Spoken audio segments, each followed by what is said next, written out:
Hey everybody, Nate here. Today's footage is a little different. You'll see a time lapse of me cutting the window holes and getting all that prepped. And here I'm just finishing up trimming the excess sheeting off of the bottom of the box. So these are Arctic Term windows.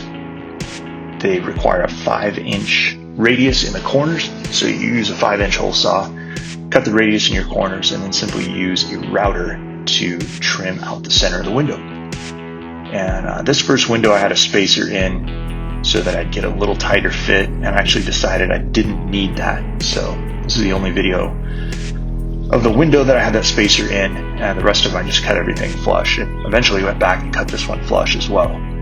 So it's just a straight cut router bit with a little ball bearing on the end, and that follows the frame of the window around. This process is basically the same whether you've got a composite box or steel frame box like myself, or you have a van, or even a standard RV you want to add a window to. Kind of the same process. Cut the hole, put the window in, seal it up, and you're all done. So I've got 5 windows and 2 vents and a roof hatch in this build.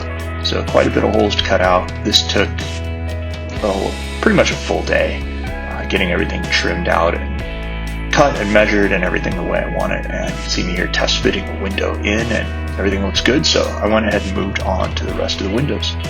And I'm doing this with a box somewhat close to the ground. It's only a couple feet off the ground versus on the truck. And it's a little easier to reach everything when it's a little closer to the ground and you're not an additional 4 feet off the ground. So I hope you enjoy the process. Have any questions, feel free to leave a comment, let me know, and keep you guys updated on the build.